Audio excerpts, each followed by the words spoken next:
So in this chapter, we are going to talk about self-employed businesses. So not businesses that are incorporated. Corporations have their own tax returns. We are going to talk about corporations a little bit. I'm going to give you a little preview of it. We don't go into a lot of depth on corporations, but that's the last chapter. Partnerships as well have their own tax return, and we're going to talk about that in chapter 14. But what we talk about here are what are called sole proprietorships.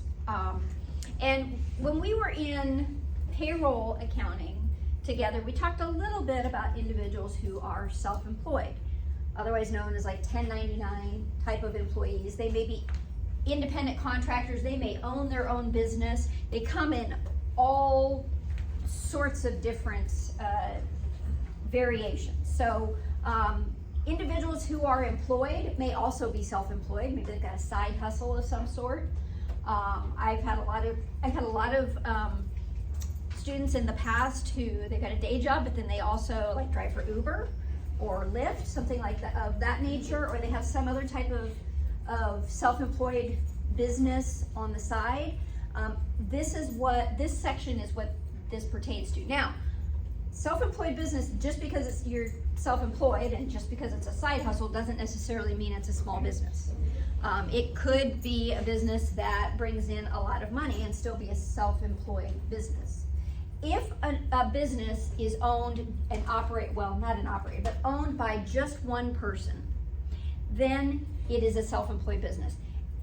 Well, it has to be owned by one person and not incorporated as any other type of business. Now, when I say incorporated, that's a legal term, but it's also a tax term. But these businesses we usually think of these as small businesses, but they don't have to be small.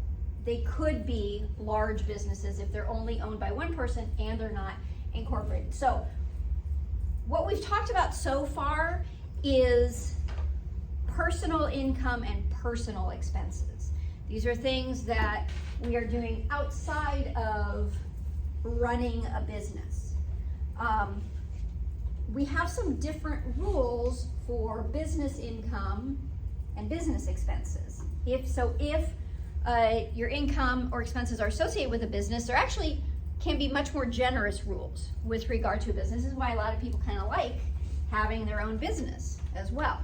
As you know, with the Schedule A, there aren't a whole lot of personal expenses that we can deduct.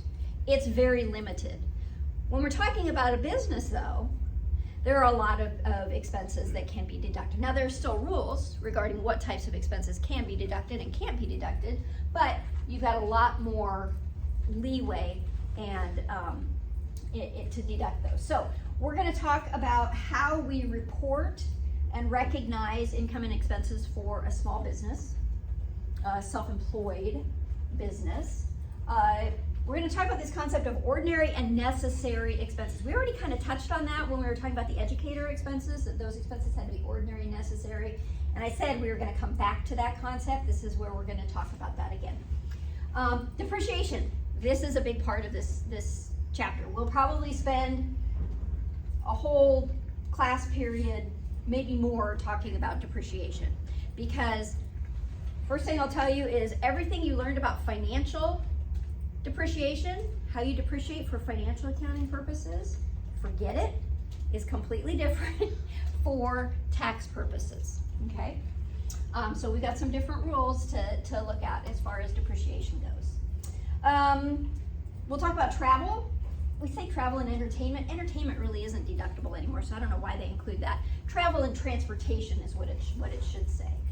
Travel and transportation expenses and the rules that guide those for businesses. Business portion of a residence, that's usually known as the home office deduction. A lot of businesses are run out of individuals' personal homes. Now, as a homeowner, for personal purposes, I can only deduct my mortgage interest and my property taxes. But if I happen to run my business out of my home, then there are other expenses that I may be eligible to deduct as well, as long as I meet the criteria for it. So as with everything else, we have a lot of qualifiers here. We have a lot of qualifications for those deductions, but it is possible to then deduct what would otherwise be personal expenses like utilities, homeowners insurance, and that sort of thing as a business deduction. We throw in this chapter hobby loss rules. The reason we do that is because a lot of times, especially with really small businesses, there's kind of this fine line between whether something is a hobby or whether it's an actual business.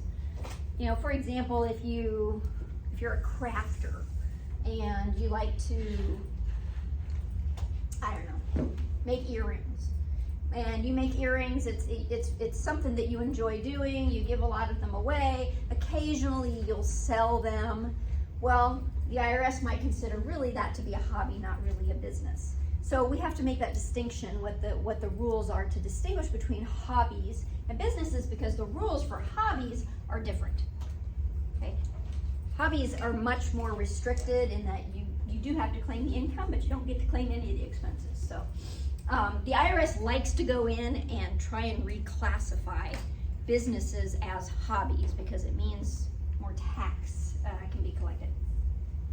And then we're going to talk about self-employment tax. We talked about this in payroll as well, in our payroll accounting class, but we're going to go a little bit more in depth on those self-employment taxes, because remember, in payroll, we're really mostly concerned with employees and how to calculate withholding for employees and that sort of thing. We just sort of touched the surface of the self-employment taxes, but we're going to do more with it in this chapter. So, hold on just a sec.